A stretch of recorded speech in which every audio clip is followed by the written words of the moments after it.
Good morning, everyone, and welcome to this special school board meeting this morning. It is Thursday, November the 7th. Would you please stand and join me for the Pledge of Allegiance? I pledge allegiance to the flag of the United States of America and to the republic for which it stands, one nation under God, indivisible, with liberty and justice for all.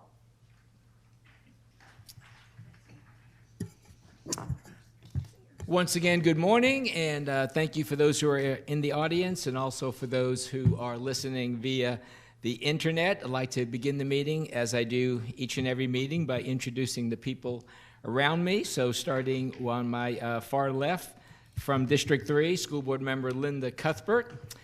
Next to Ms. Cuthbert, from District 5, School Board Member Mr. Ruben Colon. On the far right, to the left there, is our agency clerk, Ms. Connie Spire. Next to Ms. Spire, the school board member representing District 1, Ms. Jamie Haynes. Next to Ms. Haynes is our vice chair and representing District 2, Ms. Ida Wright. Next to Ms. Wright is our chief financial officer, Ms. Deborah Muller.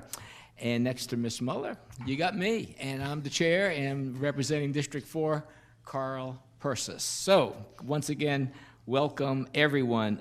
Today, what we're going to be doing is interviewing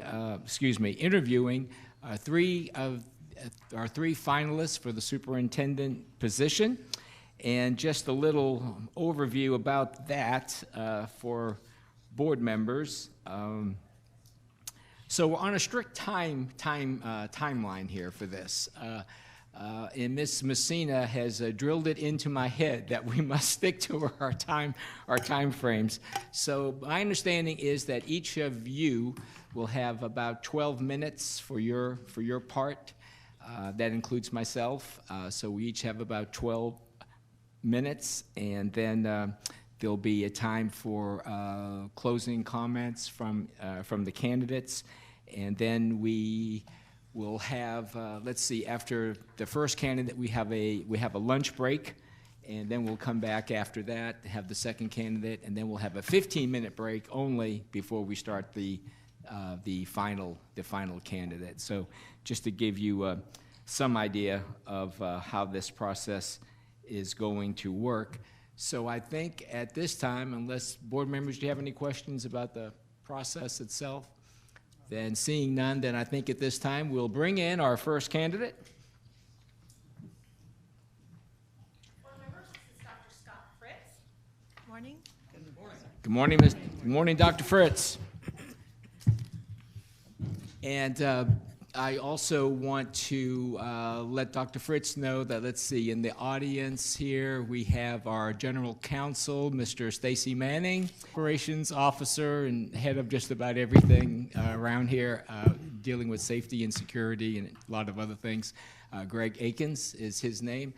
And our representative president of our Teachers Association, Ms. Elizabeth Albert, is here. And so just wanted you to know that those folks are behind you. They're good people, all good people. Okay, all right. So let's begin. And once again, welcome. Hope you had a good night at the Hilton. Did you get to stay there? Absolutely. You wonderful. did? Absolutely beautiful. Did you see the sunrise this morning? Sure did. It's amazing, isn't it? On my treadmill. It was great. Good for you. Good for you. All right. I have a few just opening questions for you, and then we'll start going around the dais. So, what in your opinion, what is the most important part of the superintendent's job, and why do you think so?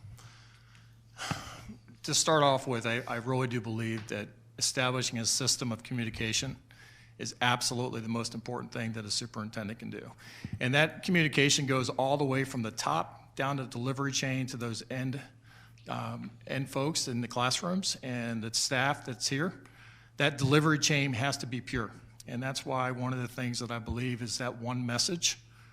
Truly, there has to be a system of communicating so that our people understand the direction and the vision for the school district. And why do you think that is so critical? When silos are created, we lose sight of the focus, we lose sight of the goals, and I think it's extremely important in an organization to make sure that your strategic plan is your way of work. And when those silos are existing, people start going off in different directions. And so one of the things as a superintendent, I think my job is to eliminate those silos, to make sure that that communication is very clear, everybody's very focused on that work, to make sure that our strategic plan really is driving us each and every day. Thank you. As we select our new superintendent, what are the top 3 strengths and attributes you believe you would bring to our district, and how our district could benefit from those? As a leader, I believe you're only leading when others are following. And I've had 28 years to build to this point that where I am today, to sit in front of you to interview for this position. I've not missed a level. I've gone from paraprofessional to sitting here today as a number 2 in Osceola County, ready to take this step. And as a leader, I can say that I've worked with people to make that happen. So my collaborative efforts have been number 1. I have not done anything on my own. It has been with a team. And you're only leading if you're looking behind you and people are following. So for me, collaboration is number 1. Number 2, I'm a systemic thinker. Remember I talked about those silos. You have to be able to run an organization where you truly have that one message, that you're reaching all of our people. And number 3, I'm going to tell you straight up, I've never forgotten the why we do this job. And every employee we have deserves to live their why. My why actually has names. My whys are Amanda, John, Luke, and Michael. And those were 4 of my students. I had many, but those are 4 of my students that I met my very first time working in education as a paraprofessional.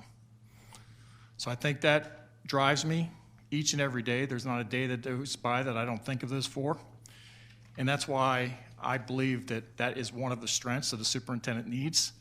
Every day you have to know why you do your job. And children have to be part of the equation, because when we take them out, we're not making the right decisions. Thank you. And now we will begin with our school board members asking questions, and we will begin with Ms. Cuthbert, and we have 12 morning. minutes. I'm going to go over, I have about 5 questions, so 2 or 3 minutes per one to keep us straight on time. Sure. So thank you, sir. As the leader of a large district, how would you influence or create a culture of inclusion that fosters high expectations to close the achievement gap among all our subgroups, such as students with disabilities, students of low socioeconomic status, and students of all racial groups?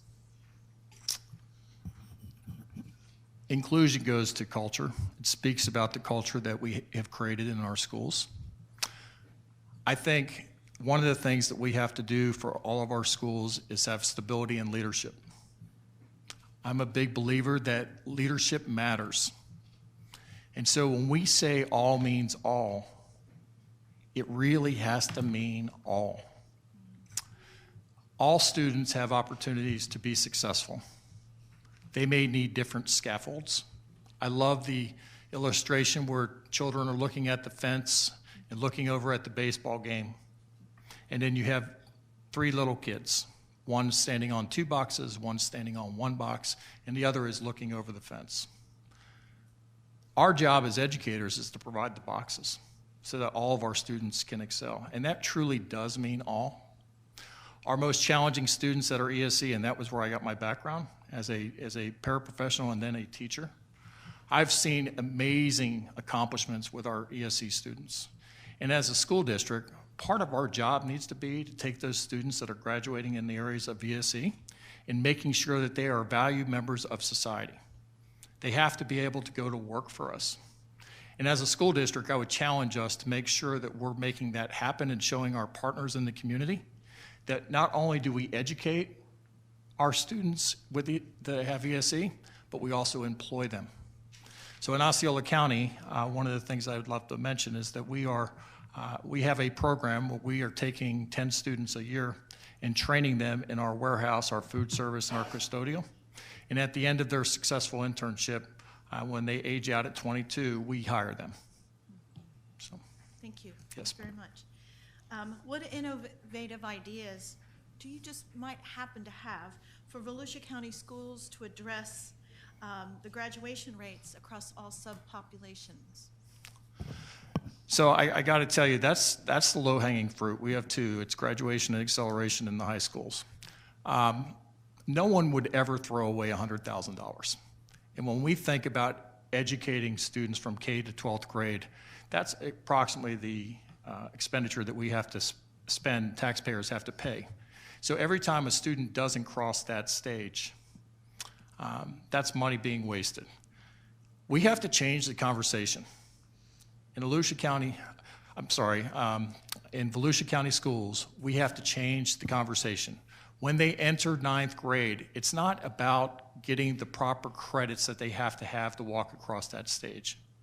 It's about what do you want from the 4-year experience while you're in high school. They need a hook. They need a hook. They need a pathway. I do believe in acceleration for all. I think that our target should be within 3 years that our graduation rates are at 90%. In Osceola County schools over the last 10 years, we've taken them from 62% to 89.3%. Some of the ways that we've been able to do that is we provide that hook and those pathways for students, but we also understand that there are other assessments that are gatekeepers for students in high school. That algebra exam and the 10th grade FSA sometimes. Students have experienced these type of assessments for years, and it serves as a roadblock for them. So we've been very proactive in giving the PSAT and SAT and ACT to our students, because sometimes unlocking their talents comes from a different type of assessment. And when you sit down with a student and tell them that they are going to take a college readiness exam, their eyes light up. Their eyes light up because someone believes in them. We also have to look at credit recovery programs for our students. We have to make sure that just because a student earned an F in a class, we're not saying they didn't learn anything. Some of the credit recovery programs take into account the mastery levels where students have learned information in their courses. Some of the credit recovery programs are very proactive because they provide a coach. A teacher is more of a coach for them to help guide these students. We call them student success plans. If you need 9 credits to graduate, we'll put you on a timeline to help the student, telling them that you have to get the next course in the next 4 weeks in a credit recovery program. That type of success makes it meaningful to them. And I do want to stress the fact that every student needs to have a pathway. And remember I talked about those ESE students? Their pathway may be going to work. College is not for every student. But what we need to make sure is there's absolutely a pathway starting in grade 9 for every single child that comes into our school. One of the things that we're doing in Osceola is we're making sure that our guidance counselors get some of their time back. We have worked with our high school principals so that every child gets 2 touches a year with a guidance counselor.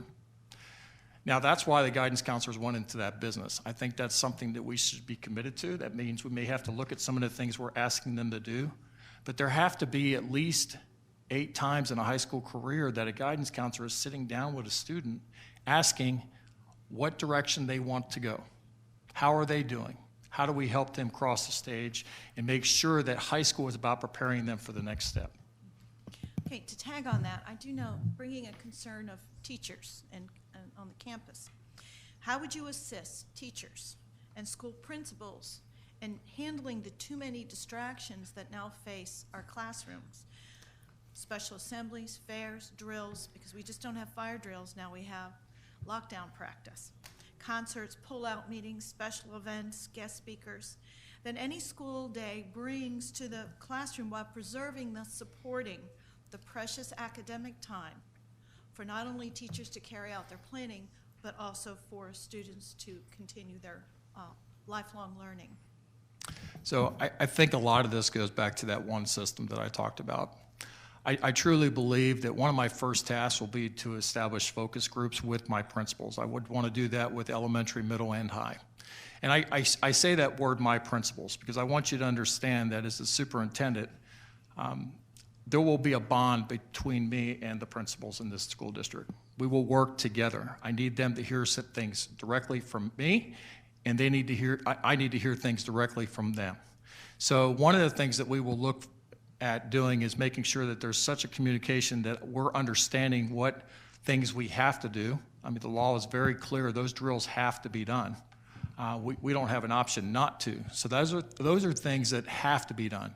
We have to look at things that are optional. I certainly don't want to take enrichment opportunities away from students, but I also want to make sure that we're valuing teachers' time and that we give them what they need.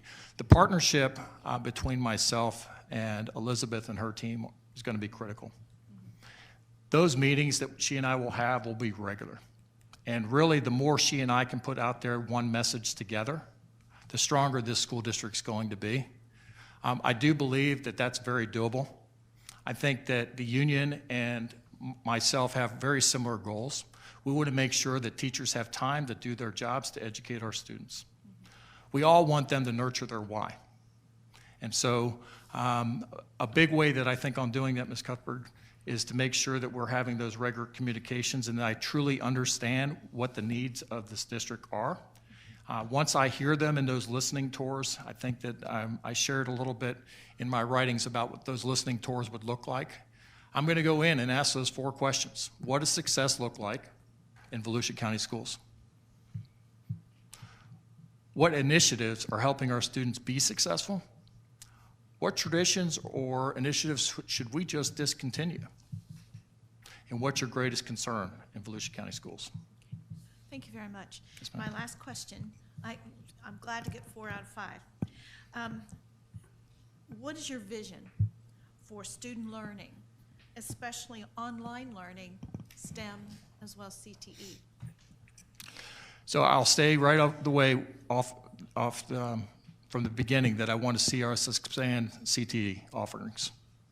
One of the things that I want to do is start a committee, and it kind of mirrors something that we're doing in Osceola County. I want to have a superintendent's skill trade committee so that I can hear from our industry leaders what type of workforce they need. And then we can start backwards planning that in our high schools and working with our partners like Daytona State, because I think that's really going to be critical in providing that direction. Online learning, I think, that really is the way of the future. I would like us to expand our services. While Florida Virtual and there are other options out there are wonderful, I think the benefit of having our own Volusia virtual school is our teachers are right here. And it provides parents an opportunity that if they need to have a conference, they can. It also provides students the opportunity to do brick and mortar as well as online opportunities. So I'd like to see what we can do about making sure that's a very rich experience. And I will say this, one of the challenges that I've given the Osceola virtual program is to bring in some of those brick and mortar activities. For example, honor roll celebrations. Students going to Volusia Online should also be able to have an honor roll celebrations. They should also be able to have student government. And so those are some of the activities that we're doing to expand our program. We have expanded in Osceola. We've added 11 full-time teachers there from only part-time teachers in the last 2 years. What about STEM? STEM, I think, is very much connected to CTE. When I say CTE, I want everybody to understand that engineering is CTE. And biomedical is CTE. We have really taken that in Osceola County to an extreme level. We have Project Lead the Way in every elementary, middle, and high school. We have pathways in every school. We've opened 7 NAF academies in the last 4 years. We've provided transportation to our technical college so that high school students can be a part of that. But we've also extended those areas that will require formalized college education that are STEM related. For example, nursing. We have a high school that we opened last year, and it's called Neo City Academy. That's a partnership with UCF. It's a partnership with the county government, and it's a partnership with Bridge, which is an engineering firm in our county. This partnership allows students to go down a track of biomedical science, cybersecurity, and engineering. And when those students become juniors and seniors, they'll receive dual enrollment courses from UCF. Thank you very much. I appreciate your Yes, input. Thank yes, you. ma'am. Thank you. And now we'll move on to our next school board member, Mr. Ruben Colon. Mr. Colon? Good morning. Good morning, sir. So I'll be covering internal and external communication. How would you ensure that the school board is kept informed on important matters? You guys are my bosses, so you will be informed. I think one of the most important things we can do, because I really do know that the research says, and I believe this in my heart, that the tighter team we are, the more trust there is between you and I, the more successful our school district is going to be. So I will tell you that if I am appointed, November 13th, I will reach out to you, and we will start setting up regular meetings that works for you. I want to make sure that you are teaching me about our school district, that I'm learning from you, from what constituents have said to you we need to do in this school district. So regular meetings are a big part of that. The listening tours that I mentioned, I think those will be a big piece, because I will be able to bring back information to us if we decide to revise or completely reconstruct our strategic plan. That one message that I talked about will be critical to everybody in this room, because our leaders at the schools, our teachers, our principals, they need to get one solid direction. So one of the first things I'm going to do is make sure that those supervising principals and those that are supporting curriculum instruction are in the same house and that they're delivering the same message. As board members, I will give you the date for the December 10th school board meeting that we'll have. By December 2nd, you'll have all presentations in your hand to review, because I want you to have time to reflect. I want you to have time to ask questions of staff and myself if there's something you're unclear of. I think that's critical. There will be no surprises. I want to make sure that we're valuing your time. And one thing I've learned is, as the number 2 in a school district, working with board members and even serving as the designee when the superintendent's been called away at those board meetings, is you need time to make those decisions. So staff will be instructed to make sure that all those PowerPoints, presentations are previewed in cabinet meeting with me, and then that we get you the information 8 days ahead of time. The other thing that I'm going to do is make sure that we have a very clear hiring process for school leaders. I do believe in community stakeholder input, and while names may surface, I'm more concerned about attributes of what a school really needs. But we're going to set up a hiring procedure where a committee will interview the applicants, whether for an assistant principal position or an area superintendent can run it if it's a principal position. Then cabinet will interview those top 3 that are sent to us. Once we interview, and when I say cabinet, I want HR in the room, I want finance in the room, and I want teaching and learning in the room, and all other folks that would be necessary to make that type of a decision or judgment.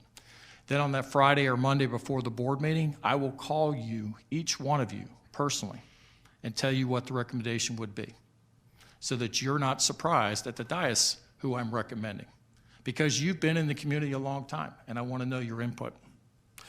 Regarding emergencies, I think this is critical. You have got to have information when asked by constituents or the media. If there's not a procedure right now, we'll have one. Once something happens in a school, the cabinet will set up a command text. That'll come from the chief operating officer and his team. When something happens, we'll have a command text letting us know. If it's newsworthy, as soon as we have the information, you will have the information. The big thing about communication is this: to have a good offense is your best defense. And I truly believe that the more proactive we can be, the more communication we have, the stronger our school district will be. Great, thank you. When a new superintendent is hired, you want to make sure that the transition is as smooth as possible for everyone. How would you help both the educational community and the community at large adjust to the new governing style that will come with a new superintendent? Lots and lots and lots of talking and meetings and listening. Those listening tours will be vital. I really do believe that they're going to be important, and I'm going to need to hear from board members of which groups and which communities you feel that I need to go to and hear, because you know This is your community, and you understand that. Again, those focus groups, it's not just principals I want to meet with. I want to meet with the teachers. I want to meet with staff. I want to meet with families. I think having regular conversations with the union will help that as well, to understand those pulse points. Because I do believe this is a board, we're coming to the end of our strategic plan. We have to make some decisions. Do we revise the strategic plan? Do we just do away with it and get more stakeholder input to recreate a plan? But those can only come from us listening to the folks in the community. And so a part of that adjustment, being the new superintendent, will be I have to be very, very visible. I have to be out there. And so getting your guidance and guidance of folks that have been serving in the community as well as in the school district itself will be critical. Great, thank you. Yes. How would you ensure that staff is informed on all important matters? That one message. Cabinet meetings, the way I intend to run cabinet meetings is they'll be every Monday. We will start our day with my cabinet here, and we'll review board agenda items. There will be a process, for example, to go through to get things done. Position reviews, for example, will come to cabinet. When there's vacancies that occur in various houses, I need staff to bring those to cabinet so that we can have everybody in the room when we're making a decision. Do we refill this position, or should it be repurposed? When it comes to new project requests, I need them to bring it to cabinet. In fact, we're going to input a 3-step process so that we can detail the scope of work, we can look at the fiscal impact, and we can also make sure that this project is worth doing. And so you need the people in various departments to have a hand in that. That's the check and balance of the system. That eliminates those silos. So cabinet meetings are going to be very, very important. And the expectation I'm going to have from my cabinet is everything that pertains to them and to this district, that they're holding their own meetings and making sure staff is informed. Teaching and learning, the area superintendents, the CAO will be one division. They'll be expected to be at my cabinet meeting because our core business, our why, is teaching and learning. Even though there are many divisions and many departments in the school system, everything exists to support the teaching and learning that supports our teachers and students and principals. So those meetings will be very important. Great, thank you. What methods of communicating with parents have you found most effective, and how would you encourage and leverage the parental involvement in our district? I will tell you, parents, communicating with parents is critical because they have choice. They don't have to choose us. So the more connected they are to our schools, the more they will choose us. I think social media is great when it helps us communicate. I think we can also over-communicate. I think we have to be very strategic in what we share as far as how often we share. Lots and lots of parent opportunities for us exist. We run a SAC cadre with our SAC teams every month in Osceola County. So the SAC teams come and they hear from various divisions in the organization, including the superintendent and myself on a regular basis about what we're doing. I think it's very important for our strategic plan to be able to be easy for parents to be able to read and understand. I think that's something that we've done extremely well in Osceola County. You can pick up our strategic plan and you can certainly make sure that everybody in our community can read it. And they can read it in English and they can read it in Spanish. And so I think it's really important for us to make sure that we do that. Now, regarding family involvement, that is not really a one-person, one-department initiative. It takes everybody. It truly takes a village to raise students and children. To be able to do that, we need to be able to reach out. One of the things that Osceola County did is we made community involvement, we called it governance, but it was one of our goals. And that was in the first 3-year rendition of our strategic plan. And I will tell you, we did that on purpose. And we started with the cabinet, and we made sure that as we started to get family involvement, that everybody on cabinet joined professional organizations and community groups to be able to support that. We've since rolled that down to our principals and our assistant principals. Sometimes principals need permission to do those type of events. For example, Rotary clubs. We've given our principals permission to be a part of that. We've given them permission to be a part of the Boys and Girls Club. We've given them permission to be able to go out and meet the needs of their schools. But they have to be given those opportunities to do that. And again, that's not something that one department can do. So I think that that's a big piece of it. Remember when I talked about the superintendent taking on certain things like the Superintendent Skilled Trade Committee. I think working with our community partners, for example, one of the nonprofits that I've researched is the Faith Group, the Fight Against Injustice Through Harmony here in Volusia County. As a superintendent, I see opportunities, and maybe things have already been done, but some of the things that I see is I'd like to work with those leaders to help our students use their voices rather than their fist. And I think that's a great group to mentor and help. So there are opportunities, there are things that the superintendent will have to take on personally, but I want to make sure that our leaders understand that what that looks like, and I want my cabinet to set the example. Great, and I'm going to sneak one last one in. How do you plan to communicate with the public on matters of school concern? You've spoken a lot about the folks who are in the district, the parents, et cetera, but how about the general public, our constituents who may not have children in school? When you say matters of concern, are you talking about emergencies or just about our school in general? Just about our school district in a positive way. I do believe there are different groups that I need to be in front of.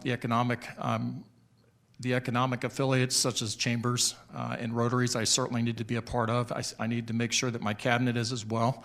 I think I'll get a lot of that information from board members because you'll know the pulse points of places I need to go and meet with. I think the academic affiliations with the universities in the area will be critical for me to make sure that I'm communicating with them on a regular basis. I think that's grounds for great opportunity for us.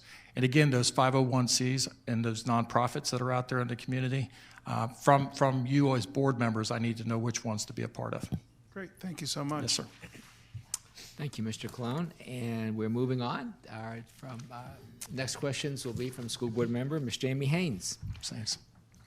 In our system, the superintendent handles the operations of a variety of programs and duties due to the size of the system. Explain your specific experiences with exceptional student education, federal programs, and career tech. Exceptional student education, I was an ESE teacher. And as a cabinet leader for the last 11 years, exceptional student education has come under my watch. And I'm a very proud father of a 25-year-old daughter that's intellectually disabled, who is employed and thrilled at everything she accomplishes. And right now she's at work as we speak. My involvement with ESE has been extensive, and it's personal. It's one that I want to make sure that all of our students are being productive. The statistics are against them. 82% of students that graduate from self-contained ESE programs across the nation are unemployed. They have higher rates of depression. And so as the lead of an organization, I want to make sure that we're doing everything in our power to turn those odds.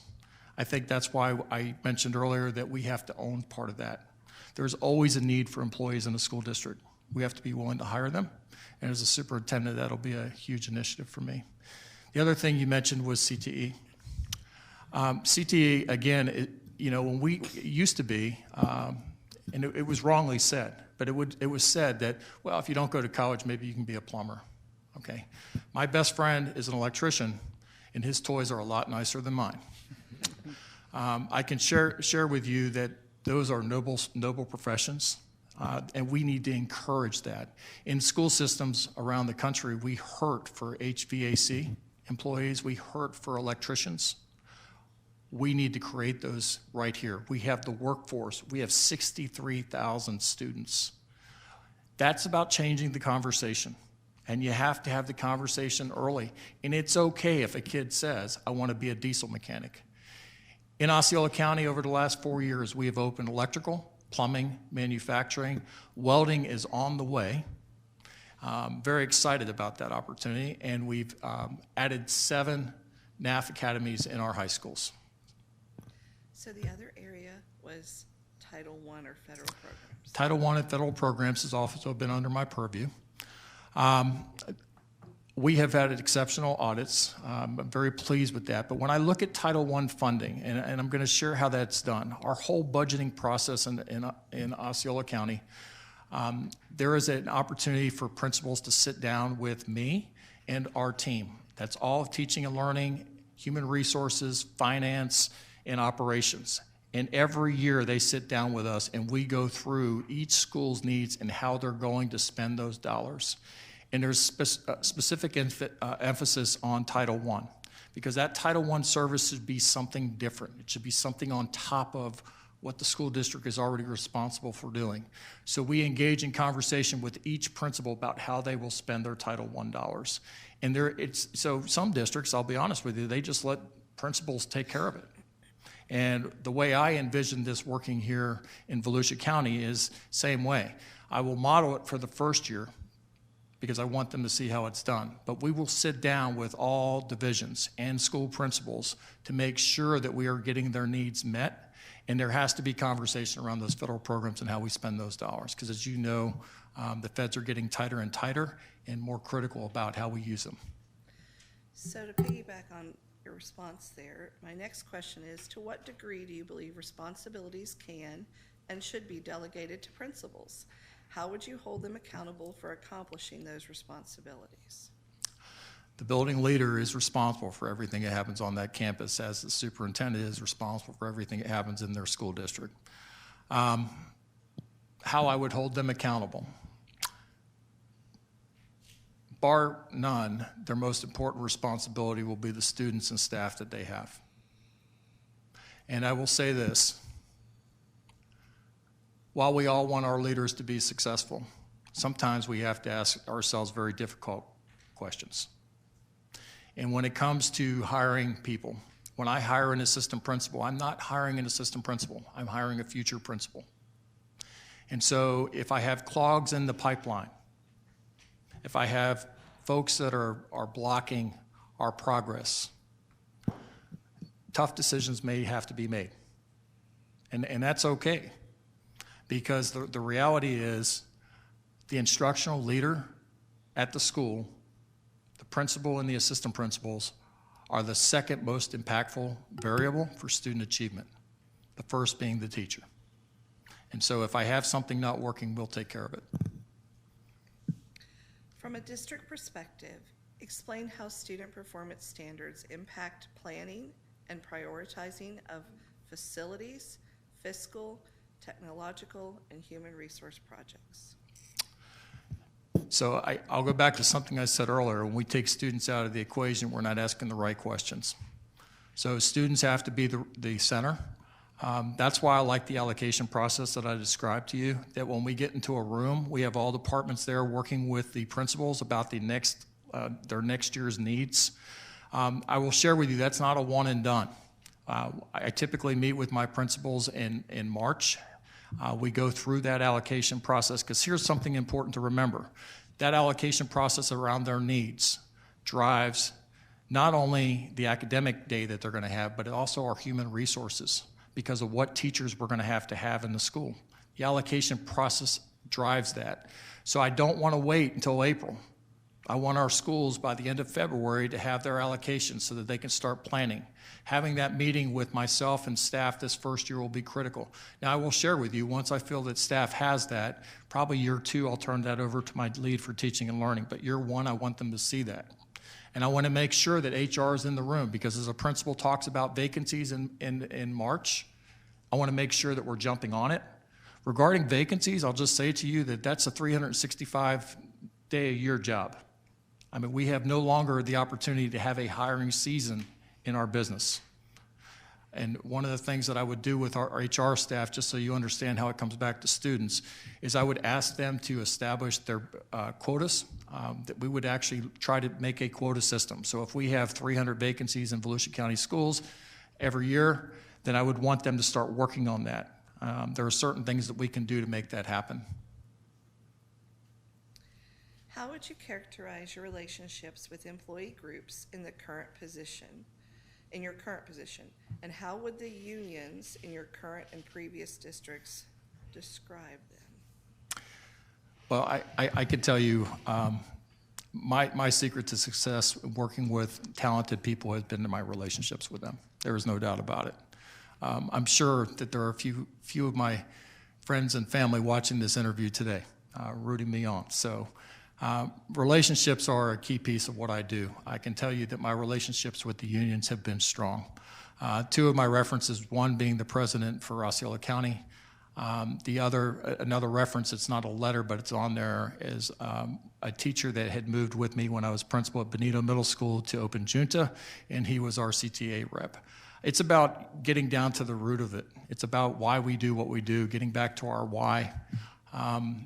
That should be the purpose for every conversation that we have in this business. And so I will tell you that's never been an area I've struggled with, and I wouldn't think it would be an area I'd struggle with as your superintendent. The final question I have, and this is on everyone's mind, how would you address the issues of safety and security? Sad that we have to address this, but we do.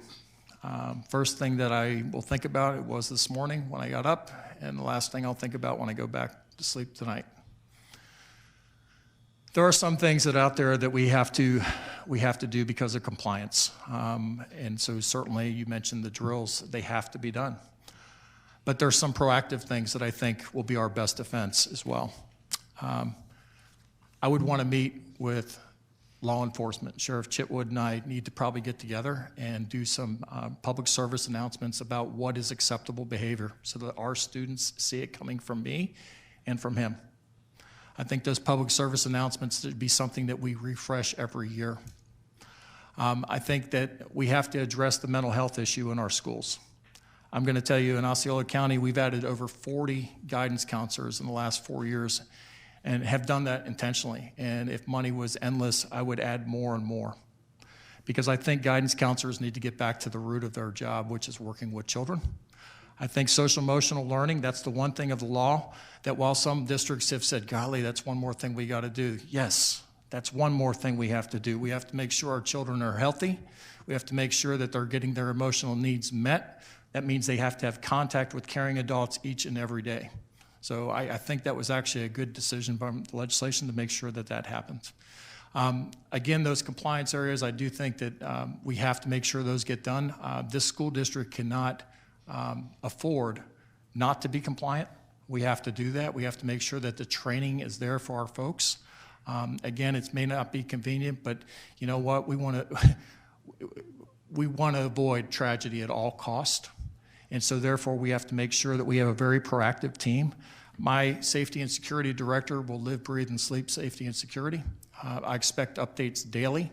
I expect them to be the point contact person when there's a problem in our school. I expect that command text to go out to cabinet within seconds after they receive the information. And I expect public relations to be ready for a communication to you when something comes out. Thank you. Yes. Thank you, Ms. Haynes. And we are moving on to our next school board member, Vice Chair, Ms. Ida Wright. Good morning. Good morning. What is the largest budget that you have been responsible for or had to oversee? And what was the greatest opportunities, and challenges in that budget? Well, Osceola has a district of 1.2, but I can't tell you I'm solely responsible for that. I am responsible for a large chunk of that because under teaching and learning, we have many, many dollars. For example, our Title I dollars were over $24 million. Our Title III dollars were about $18 million. When I was in Orange County Public Schools, our district staff there, because it was such a large district, I was probably responsible for about $250 million worth of budget. But one of the things that I'm responsible for is our strategic plan. And I am the overseer of the strategic plan as the number 2. That includes monitoring that to make sure that it's being done correctly. And one of our goals in Osceola County is fiscal responsibility. So I've had to put in procedures to make sure that we're not leaving any dollars on the table. And so we've done several things to do that. If you'd like me, I could elaborate on that. Go ahead. Okay. So one of the things that we've done is we've taken teaching and learning and we've taken operations and we put them together in a group called LIST. And we meet every 3 weeks and we developed a data management calendar. Anything that's worth a point or worth $1 goes on that data management calendar. Anything that's a survey, like a survey 2 or 3, goes on that calendar. We make sure that we do pre-survey, pre-FTE checks with all of our schools, where our teams come down 2 weeks prior to FTE to make sure that we are getting every possible point and every possible dollar. In 4 years, we've not lost $1. We've had a zero null FTE. Part of that process of LIST going through and looking at that data management calendar is seeing what's coming up in the next month. So it's being proactive to make sure that if there are any types of problems, we're addressing them. That just happened. I mean, we realized that one of our charters left off Survey 5 data for acceleration, and we were able to catch it in enough time to fix that. So being proactive in that sense, and those are dollars that we're talking about leaving on the table. The new project request in the school opening, that's another area that I'm over. Every time we open a new building, I bring together the facilities department, the IS department, HR, and we come in and we look at how to make sure we stay on timeline and within budget. There's a budget set for new projects. We cannot go over that. Sometimes it's necessary for a change order to happen, but we established a procedure that our chief facility officer meets with the board members to let them know what that change is, but that's part of the process to make sure we're saving those dollars. Thank you. Our funding budget concerns are paramount to the continued success of this district. Please describe the process you have used when budget cuts have been necessary, and please expand on your position related to budget reserve dollars. We don't know exactly what's coming at us from the state. We have to prepare. We absolutely have to prepare for expenditures to hit this school district that we don't even know about yet. There is no doubt. Two off the top of my head, and please understand that I support a minimum salary for teachers. I certainly do. But there are areas that bill will not cover. So if that becomes a law, that this district will have to find ways to do that. And right now, that's not in the budget. There's also some legislation right now about not legislation, but there's a potential for there to be a hike in officials for sporting events. If that comes down, that will be an item that has not been planned for. So we will have to find dollars for that. So having a reserve is extremely important.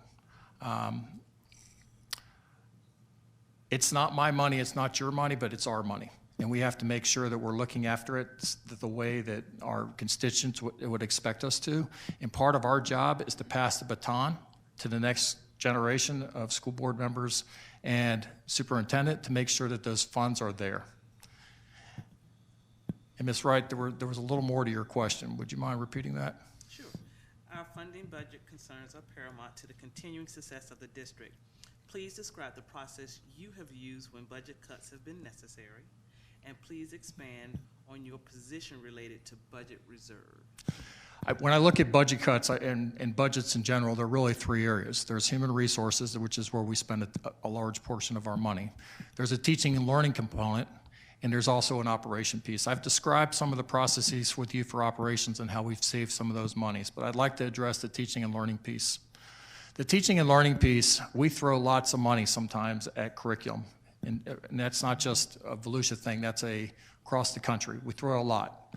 I'll share with you that we've implemented a practice that we must use 100% of all online licenses in Osceola County. In the first year alone, we saved $780,000 by making sure that we did that. When it comes to adopting high-quality materials, I want my high-impact teachers, my very, very best, making those selections for those materials, because that's one of the things that all of our teachers have to be able to move instruction, is good materials. But once that's done and we've selected that, I want my procurement team to go to work on them. I want my procurement team to go to work on the vendors to make sure that they're getting us the very best deal that they can, because there is no silver bullet with curriculum. There's nothing out there. It's going to be the teacher that makes the difference. So the last area that I want to cut would be human resources. However, remember I talked about those position reviews. As a new position is vacated, there has got to be dialogue. Does that position still serve the purpose? or is it something that we can abscond? I believe in budget neutrality. And what I mean by that is where you spend somewhere, you're saving somewhere else. That helps save for a rainy day. And so I truly believe that those position reviews in HR, through the HR component, are extremely important. I don't want one person making that decision. I want that to come to cabinet so that we can have discussion and what is that impact. And one of the things that I will do for you as a board is anytime I bring you a position of any kind, there will be a fiscal impact and a funding source of where that position is being paid for. Thank you. Tell us about the largest critical budgetary decision you made. What was the situation? What decision did you make, and how were you involved? What analysis of information did you use to gather support for your decision? And what was the impact of your decision? So I'll reread it for you. Sure, go ahead. Tell us about the largest critical budgetary decision you made. Number one, what was the situation? So I'm going to say it was probably in Orange County Public Schools. There was an opportunity for us to streamline Orange County Public Schools. One of the initiatives that the superintendent charged me with was to bring teaching and learning together as one, because it was such a large district. There were 5 learning communities, and we noticed that there were differences in each learning community. So one of the things that she had charged me with was to make sure that as mobility happened, that there was equity amongst the learning communities for all of our students to get the same opportunities. And what we realized was that we had a group of resource teachers that were in the district, and not that they weren't qualified, they were, but we needed to make sure that we had the very best to do more with less.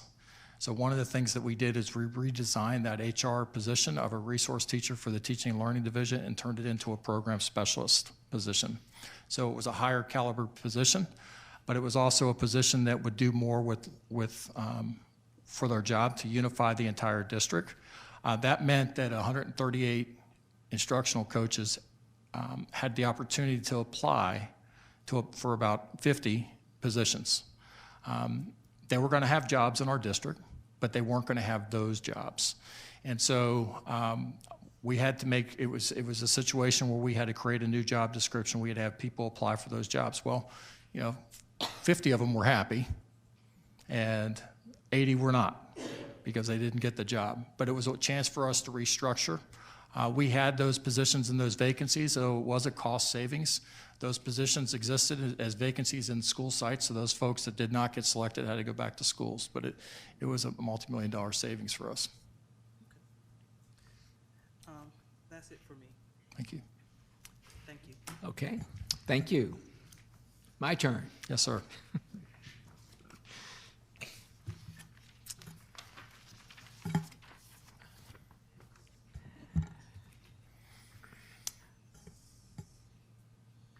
So you've been a principal, and you've been many things after that. What makes an effective school? Leadership. Leadership, consistency of leadership, and consistency of staff. Teachers don't follow money. Teachers follow leaders.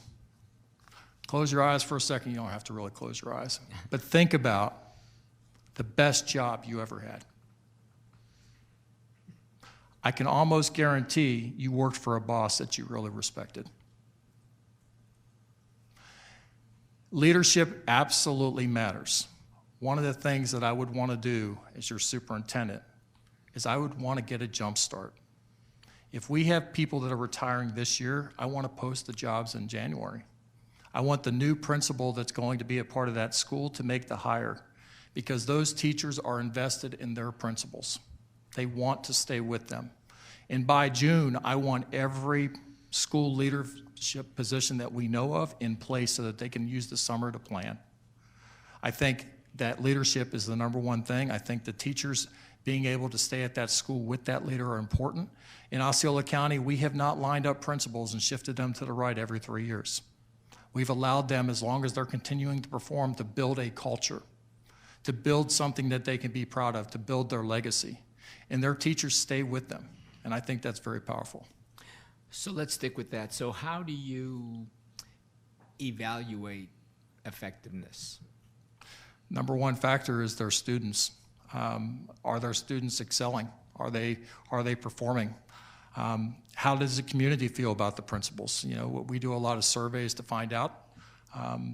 You know, is there success? Is there retention at that school? Do I have 20 and 30 teachers leaving every single solitary year? Am I constantly having vacancies in the middle of the year?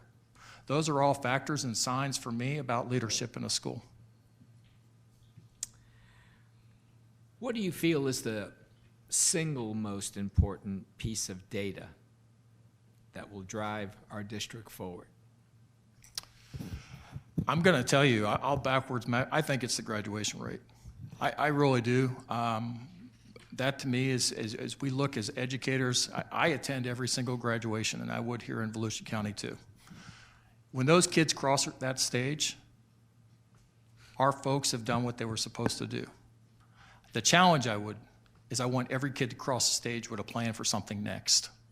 But that graduation point has to be where the high schools go, so does the district. And I do believe that that certainly is the responsibility of elementary and middle school principals and teachers as well. They all own that, getting that child across that stage, but that would be the single metric that I would use. You're right about graduation, that's for sure. Well, let's talk about the test scores. What strategies would you introduce to raise the test scores in reading levels of the lowest quartile? So there's been a great research study, so I'm going to share with you what it says. Okay, there are 4 essential areas that teachers have got to have for students to really excel. Number 1, they have to have standard-based curriculum and provide grade-appropriate assignments. Remember the boxes that I talked about earlier? Even if a kid is 1 or 2 boxes behind, they have to prepare and have the support with grade-appropriate assignments, because test scores are going to come up and we're going to expect them to run a marathon when they've only been training with a mile. So we've got to make sure they have appropriate assignments. Number 2, we have got to make sure that there is high-quality instruction in every single classroom. Number 3, we've got to make sure that the students themselves are engaged in learning. And you can see this when you walk into classrooms. Are students sitting in rows as islands, or are they collaborating with one another, having great discourse and conversations about what it is they're learning? Are they engaged in the thinking about what they're learning? And do teachers have high expectations for them? I'll share with you that one of my greatest prides in 28 years in this business was opening Junta Middle School as the principal. And the reason I want to share that with you, because I think it paints a picture. When I was appointed to that school, a senior member of the district office came up to congratulate me. And he didn't know he was saying something wrong, but he did. All the schools around the area were CDs and a couple were Fs. And he said to me, "Fritz, just don't get an F." Now, he was talking about my kids. So I went back, and the first leaders that I hired at that school, we sat down and said, "Talk to me about these children. Let's talk about what we want them to be." And we wanted them to be giants. So giants became who we were, and then we wanted them to think big. We opened that school with the majority of students being level 1s and 2s and over 200 retentions. By year 2, that school was an A school. They had met adequate yearly progress, and 50% of the students were in advanced classes. They thought big. So to me, that's what all means all.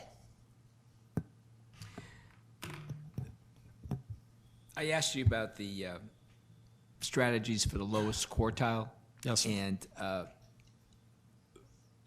I didn't necessarily break it down elementary, middle, or high school. Would you care to do that now? Yeah, I will share with you those 4 essential ingredients that I mentioned are for all 3 levels. Sure.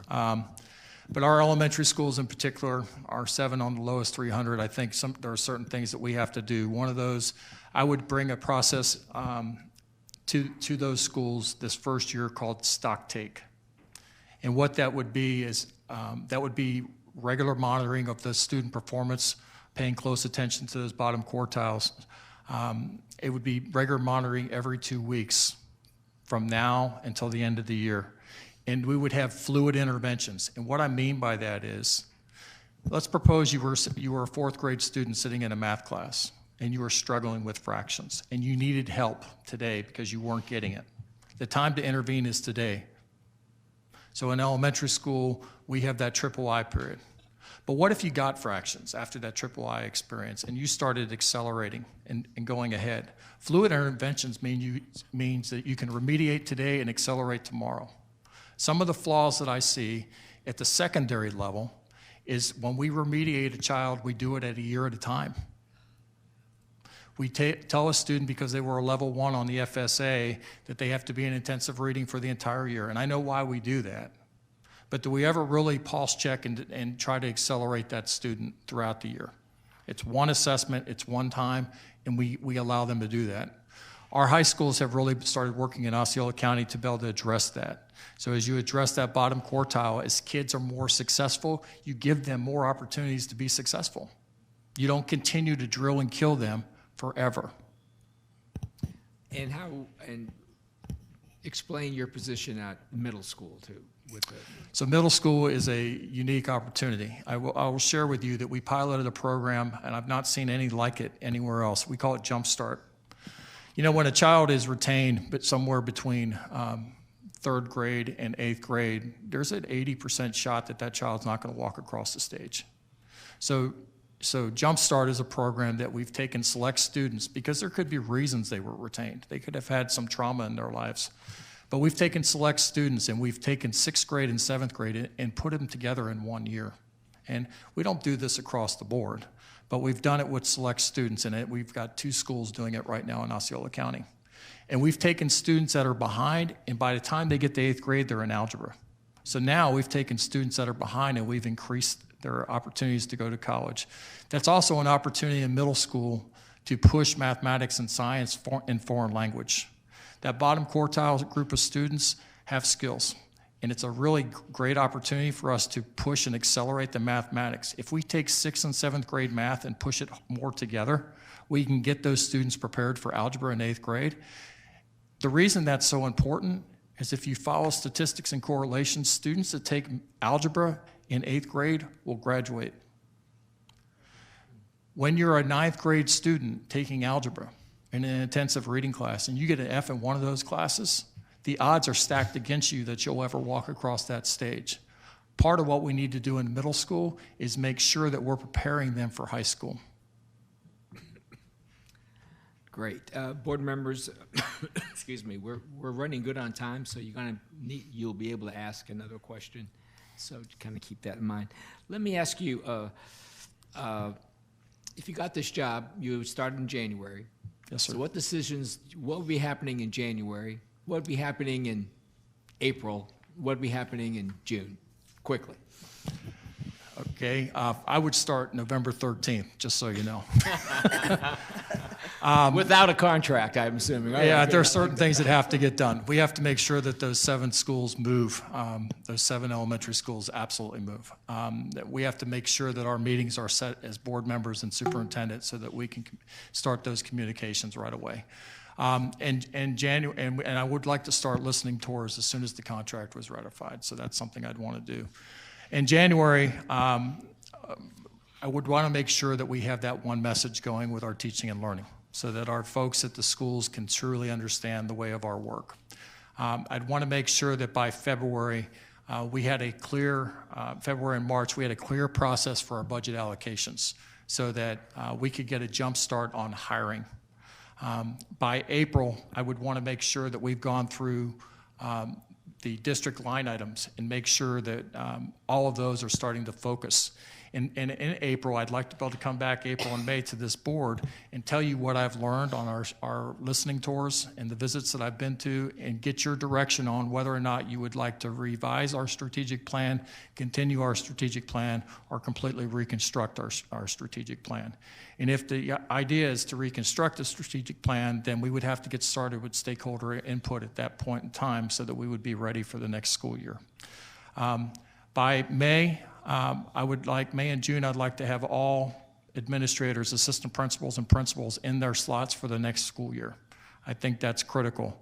I would like to open the doors for hiring starting in January. In fact, first thing that we will do is every intern that is interning with us in January, as long as they pass their internship, we'll give them a conditional employment right then and there, because I want them to stay here in Volusia with us rather than be lured away and go somewhere else.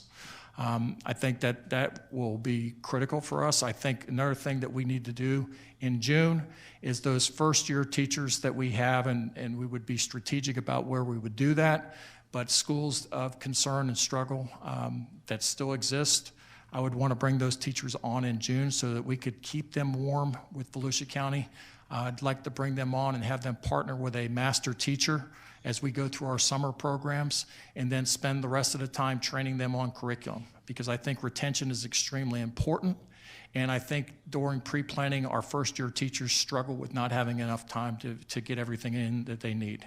And then I would come to you after our test scores came out, and I would ask this board to help prioritize where we would spend our money.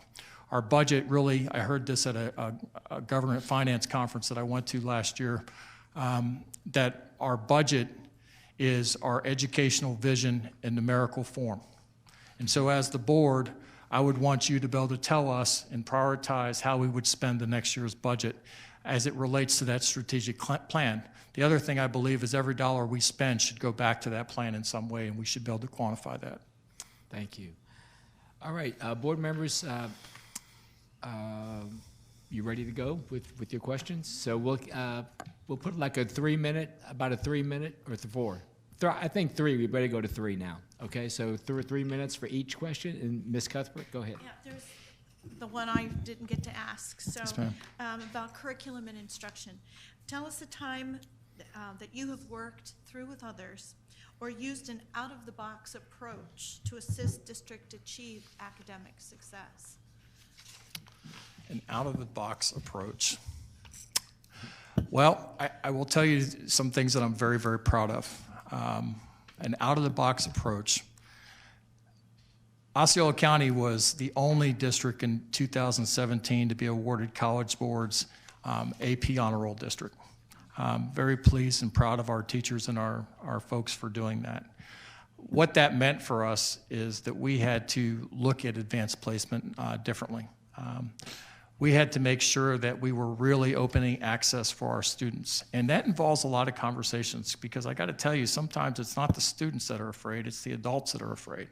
So making sure that we had those conversations, and that involved a lot of conversations. Sitting down with teachers, principals, they were worried that putting certain students in classes would hinder their school grade. We had to work our way through that. We had to make sure that we were talking about what was best for our students.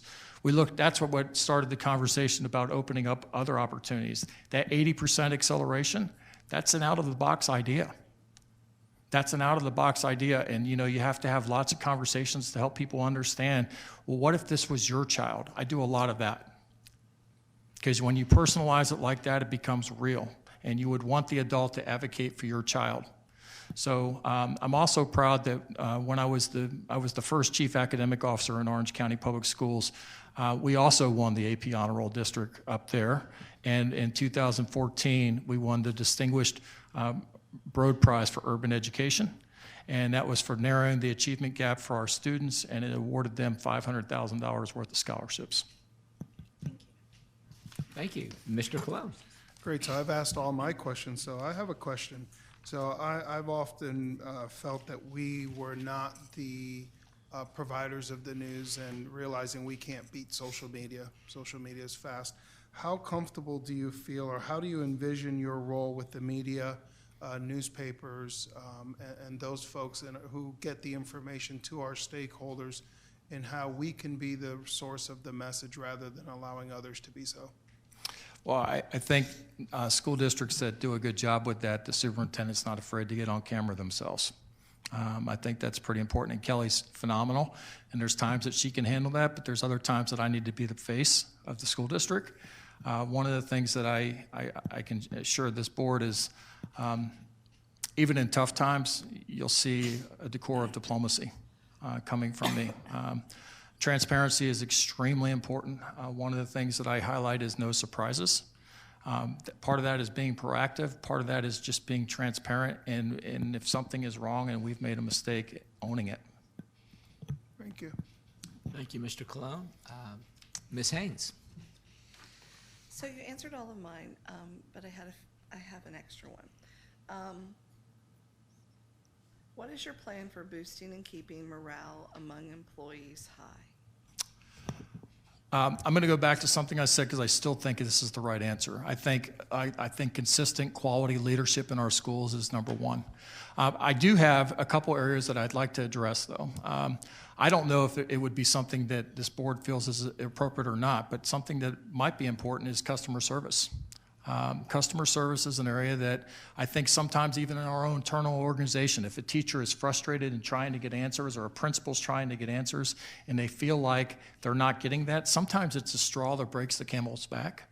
I've had that experience with parents where they've come and they've sat with me and they've said, you know, this is a little thing, but it's just the end thing. We've been in schools for 8 years and this is the last straw. I think that's really important. I think another thing for morale is, you know, sometimes you got to find a way to say yes. And rather than putting up barriers, let's see how we can find a way to come to a mutual agreement and find a way to say yes. I think part of the time morale is down is because people feel like if I ask the question, I'm going to get told no. Well, not necessarily. And that comes from that leadership piece that we have to give principals, we have to give leaders in schools sometimes permission to say yes. And if they understand that clear communication coming from the top, that one message, they'll know when they can say yes and when they can't. Thank you. Thank you, Ms. Haynes. Ms. Wright? I've asked all of my questions, but you said something that actually sparked my interest. You were attending a conference, and you heard at that conference about the budget being the educational Vision. vision. Yes, ma'am. Elaborate on that. Where you spend your money, you'll show your priorities. And so, you're the superintendent. What would be your vision, and what would be your priorities that you would bring to us? Priorities number one are make sure that, I'm going to go back to those 4 essentials, that our teachers have what they need to make sure that they're able to help our students produce. I want to make sure that we have the right materials in their hands. I want to make sure that we're training them with the right instructional strategies. I want to make sure that they've got the tools to do the job. You know, at Wharton High School, which was my last principalship after Junta. Remember, Junta was the place where the motto was think big. At Wharton High School, they had been a C forever. And when I was moved there, the teachers had a very candid conversation with me. They were tired of being a C. And so the conversation went, and this is the days before we got points for graduation and acceleration. This is FCAT time. What they did is they said they needed things, and we made sure they got things. They taught every single class like it was a rigorous honors level class, even if it wasn't. In 1 year, that school was 2 points from an A because teachers had what they needed in the classrooms. They taught it at such a high level and quality instruction, and they had their support from their leader, which was me. So where we would spend the money would be on our kids through our teachers. That would be a priority number one for me. Thank you. Thank you, Ms. Wright. All right, we are down to the closing comment time. Thank you for being so concise with your answers, and thank you, board members, for doing the same with your questioning. I have a couple of things. We have a little bit of time, so first question would be just to ask you right off the top here. Is there anything else the board you feel needs to know about you as we face this very important decision? You have a very important decision. There is no doubt. I hope you can see what my passions are, my why. You know, I pointed out to you earlier that not a day goes by that I don't think about Amanda, John, Luke, or Michael. And it's because those kids taught me a lot. I'm not going to tell you they were the easiest. In fact, on day one, when my teacher said to me, the master teacher said to me, he said, Mr. Fritz, when you walk outside and take John to PE, keep your eyes on him. So I made John walk next to me, and we walked outside. And I literally turned to talk to Amanda, and then I hear John yelling to me 30 feet from the air. He's up a tree. He had climbed the tree standing next to me. And panicking because it was 1 hour into the job, the teacher that was the PE teacher that was organizing the kickball game said, "John, you're up, come down." John's got out of the tree super quick. So when I walked back to Rick, the teacher, he said, "So how was it?" I said, "John climbed the tree." He says, "I told you to keep your eye on him." The why is there, and it has never changed, and literally have walked every step and every level in a school system. And have had success. I was spent 17 years in Hillsborough County Schools, the last 11 as a cabinet member, and most recently as number 2. I understand the why. I understand the importance of a strong system to make sure that our end users have what it is they need to do their job, and the clarity that they need to understand what the district is asking of them. And as board members in our community, I get what it means about no surprises. That's transparency, nothing last minute. Making sure that we have forethought. To share with you, I mean, if I'm lucky enough to get this job, I've got November 13th through January 1st planned. There are things that I want to get done to start in January to be ready to roll. One, to make sure I have appointments with you. 2, I want listening tours set up. And 3, I really want to make sure that we get those 7 schools where they're supposed to be at the elementary level.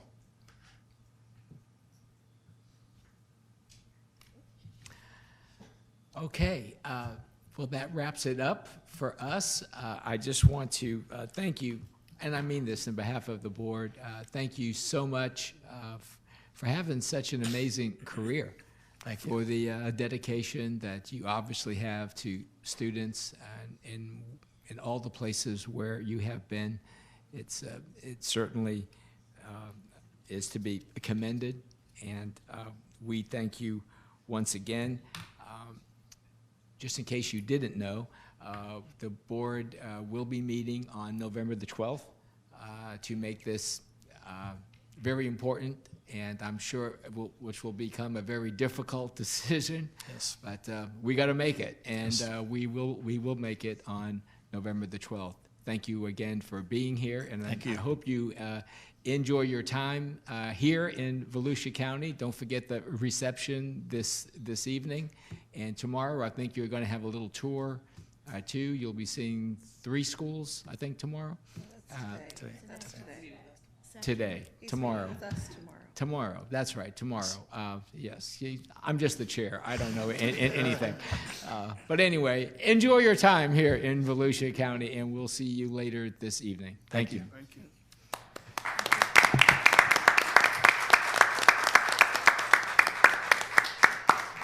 Would like to pass, this is an entry plan. What time do we come back? What time do we come back? 12:45? Thank you. All right, so we're in recess until 12:45.